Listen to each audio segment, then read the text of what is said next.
할렐루야. 오늘도 예배를 통해 하나님께 영광 돌리고 은혜 받는 시간 되시길 바랍니다. 찬송가 321장 찬송하시겠습니다.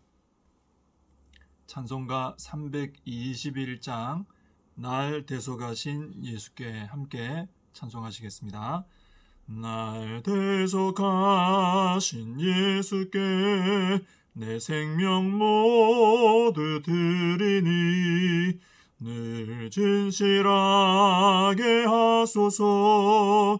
내 구주 예수여, 나 구주 위에 살리라. 내 기쁨 한량 없으리. 내 갈 길 인도하소서. 내 구주 예수여, 날 구원하신 예수를 일평생 의지하오니 날 영접하여 주소서.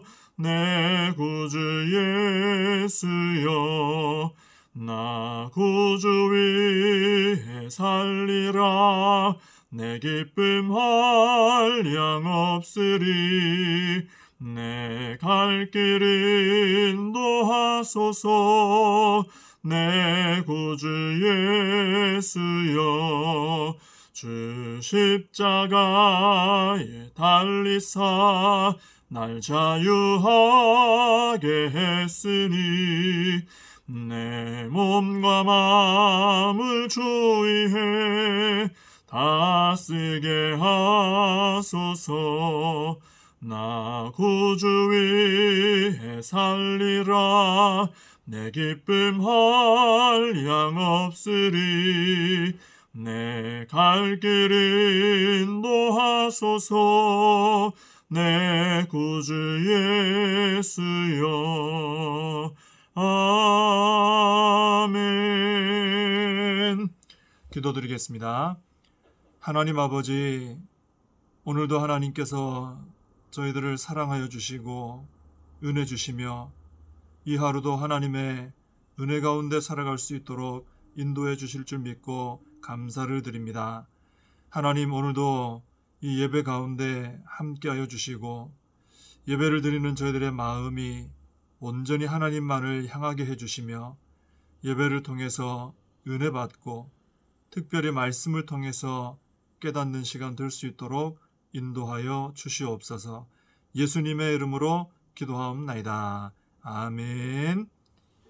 오늘 말씀은 사무엘상 13장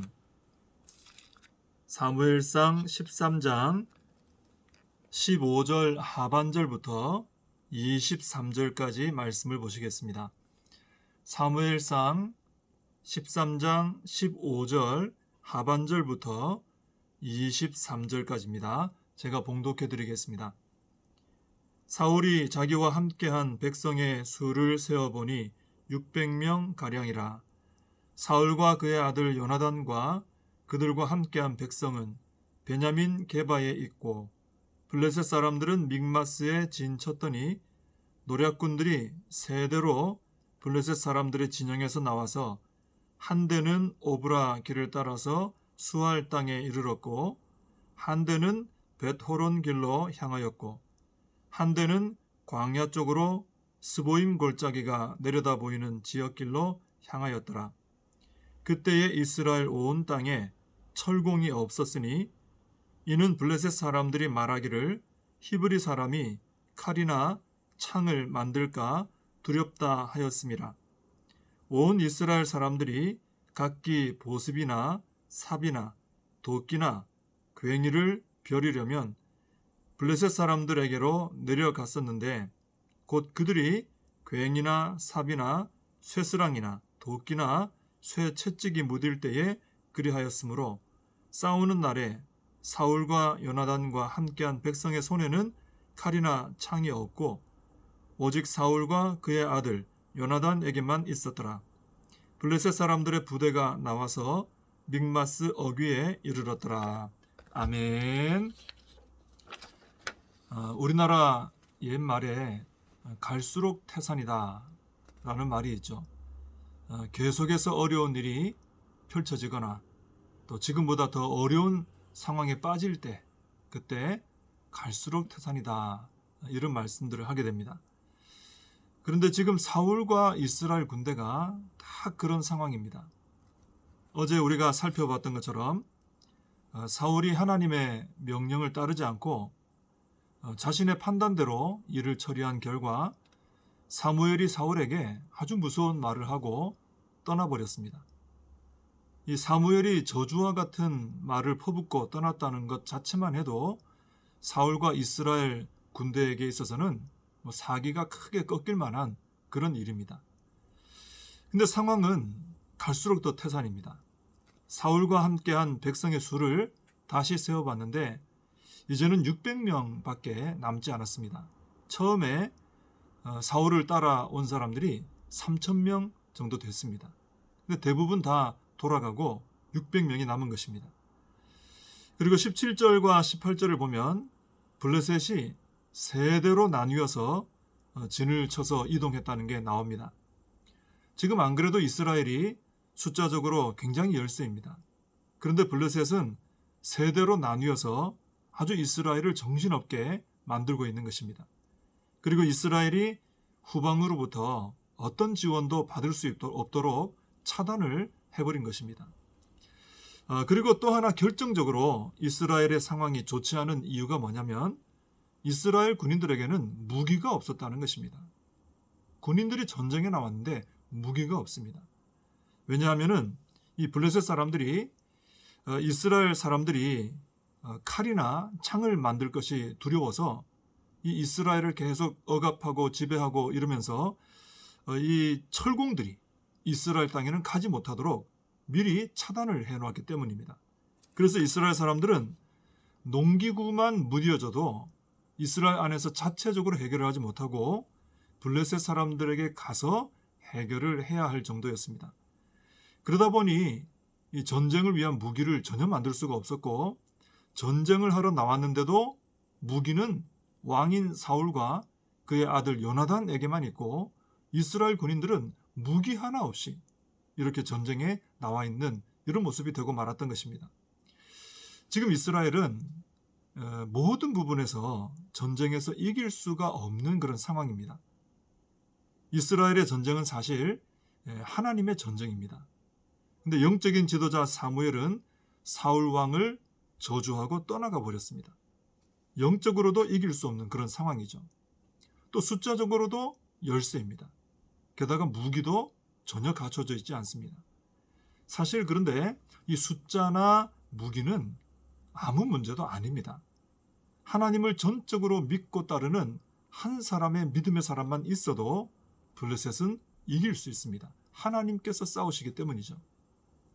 하나님만 의지하면 맨손으로도 무기가 없어도 이 블레셋을 이길 수가 있습니다. 그래서 이 전쟁의 결정적 문제는 많은 사람이 없다 혹은 무기가 없다 이게 문제가 아니고 사울 왕이 하나님을 인정하지 않고 자신이 스스로 이스라엘의 왕이 되려고 했다라는 것에 문제가 있는 것입니다. 하나님을 향한 바른 믿음이 없었고 또 하나님과의 바른 관계가 없었기 때문에 이스라엘이 위기에 놓이게 된 것입니다. 성도의 위기, 또 교회의 위기도 마찬가지입니다. 세상에서 따지는 숫자라든지 또 돈이라든지 시스템이라든지 어떤 프로그램, 방법들 이런 것이 문제가 아닙니다. 하나님과 바른 관계에 있지 못하고 바른 믿음으로 살지 않는 것이 문제가 되는 것입니다. 하나님을 하나님으로 바로 알고 믿는 사람은 어떤 상황에서도 하나님의 주권을 인정하고 따르게 되어 있습니다. 그러나 그런 믿음을 가지지 못한 사람은 사울처럼 자신이 스스로 왕이 되어서 모든 것을 결정하고 진행을 하게 되는 것입니다. 우리는 이 말씀을 보면서 내 인생의 왕은 과연 누군가 한번 돌아볼 필요가 있겠죠. 혹시 내가 내 인생의 왕 노릇을 하고 있는 것은 아닌가? 그러면 사울과 이스라엘과 같은 이런 어려움을 경험할 수도 있다는 것입니다. 그래서 우리는 하나님을 인정하고 범사에 인정하고 하나님의 말씀대로 순종함으로 또 또 어떤 상황 가운데서도 하나님을 인정하고 그 말씀 따라 순종함으로 하나님께서 주시는 승리를 경험하며 살아가는 저와 우리 성도님들이 되어야 할 줄로 믿습니다. 기도하겠습니다. 하나님 아버지, 오늘도 말씀을 주시니 감사합니다. 이스라엘의 위기는 사실 숫자도 모자라고 무기도 또 열세에 놓여 있었지만 가장 큰 문제는 사울 왕이 하나님을 하나님으로 인정하지 않고 자신이 나서서 왕 노릇하려고 했던 것에 문제가 있음을 발견하게 됩니다. 하나님 아버지, 혹시 저희들의 신앙생활 속에 내가 스스로 내 인생의 왕이 되려고 하는 모습은 없는가 돌아보게 해 주시옵고, 우리 하나님 아버지를 범사에 인정하면서 어떤 어려운 상황이라 할지라도 끝까지 하나님을 믿는 믿음으로, 말씀에 순종함으로 하나님께서 주시는 승리를 경험하며 살아가는 저희들 모두가 되게 하여 주시옵소서. 예수님의 이름으로 기도하옵나이다. 아멘. 오늘도 하나님 말씀 붙들고 기도하시고, 그리고 나라와 민족을 위해 이 코로나 사태가 속히 해결될 수 있도록 교회와 다음 세대, 그리고 우리 자신의 사명을 붙들고 가정을 붙들고 다 함께 기도하겠습니다.